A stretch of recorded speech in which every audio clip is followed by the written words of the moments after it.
Good evening. This is Reverend Debra Shultz with Rescue 180, and we're going to continue the series on divine design. And I think I left and continued to be continued in our last podcast I was going to talk a little bit about the will and how substance abuse can violate the will of man. And this is why you see all of the basically differences of behavior with someone that you say, where did this person go? Why are they acting this way? They used to be such a good worker, good husband, good wife. Several different things can happen to a person when they start to introduce a substance into their bodies. For example, in the spiritual sense of this is where we're going to cover, and physiologically speaking. First, let me say, physiologically speaking, if you use methamphetamines, which is what we call the brain fryer, it is so powerful to the neurotransmitters in the brain that it's like the best example I can give is when you have an overload of electricity and you have a fire and basically, your electricity is going to be shut off. I mean, it just blows a fuse basically. And because this wasn't a natural process that God created for the body, and when that drug puts the body and the brain into extreme acceleration of senses, from smell to hearing. These people that are using methamphetamines are going to stay up for 2 or 3 days without sleep. It's a cousin to speed, basically, from back in the day. Black beauties and as I said, amphetamines of any kind, they're going to accelerate the heart rate. It's highly in longevity. You cannot overdose on methamphetamines, but you can have a heart attack, okay? And I have heard people tell me that their heart rate has got as high as 250 beats per minute, which is very, very, obviously very dangerous. People that are on methamphetamines, they lose their teeth, they lose their bone density. The body begins to become so fragile and so thin that they look extremely almost like skeletons. So this is one of the most demonic of drugs that one can use. And I'm using that as an example because we're talking about major blowout of the brain. So one of our clients, several of our clients that we've had that have started to, quote, move away from use of meth, we have a syndrome that we identify as the meth brain. And every individual is different.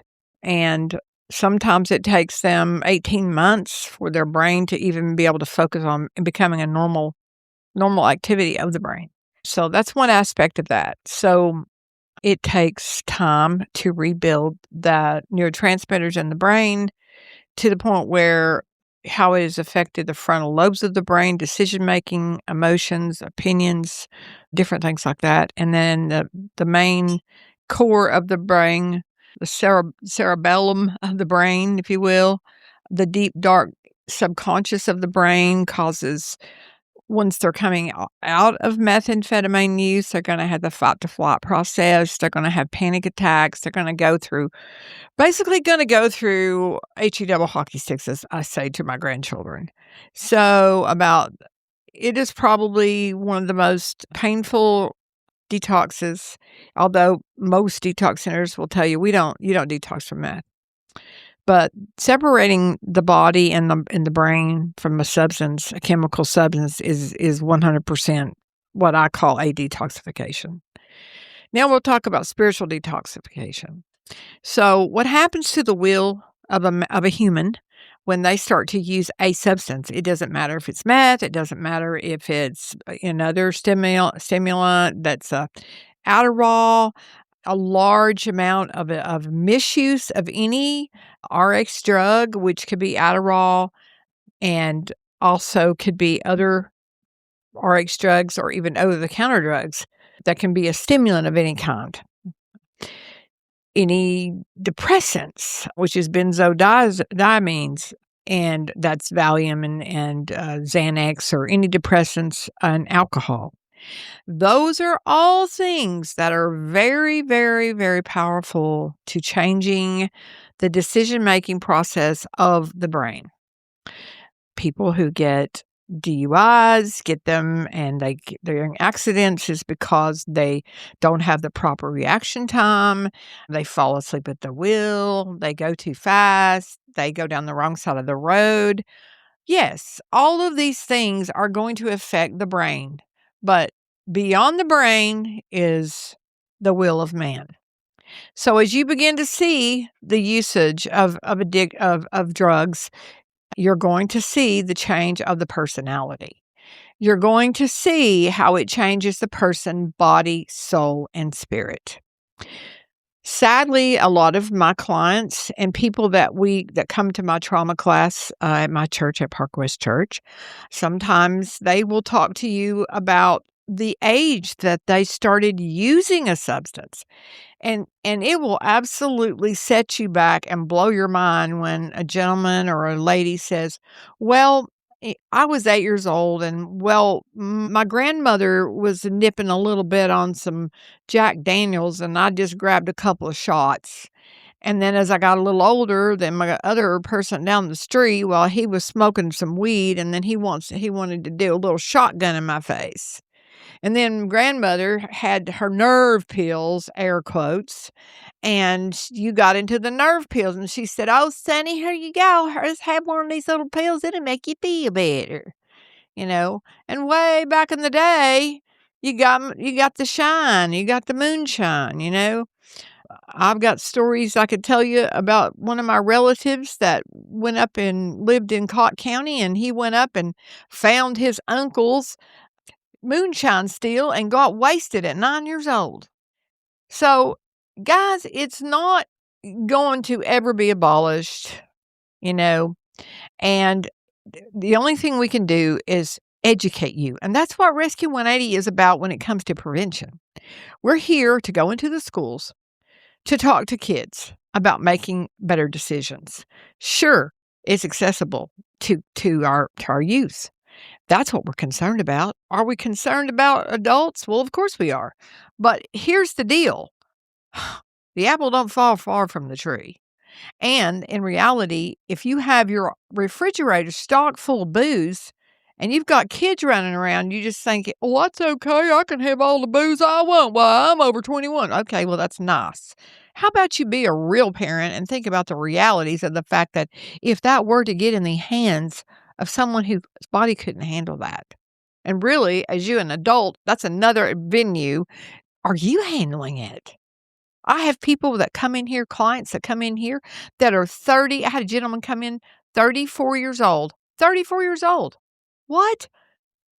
My children are older than 34, you know? And I'm sitting here going, "You're a baby and you're already in alcoholism." Alcoholism is when the body surrenders to the drug. Alcoholism is harder to get off of than meth. Yes, that's what I just said. And it is the most accessible drug that you can get.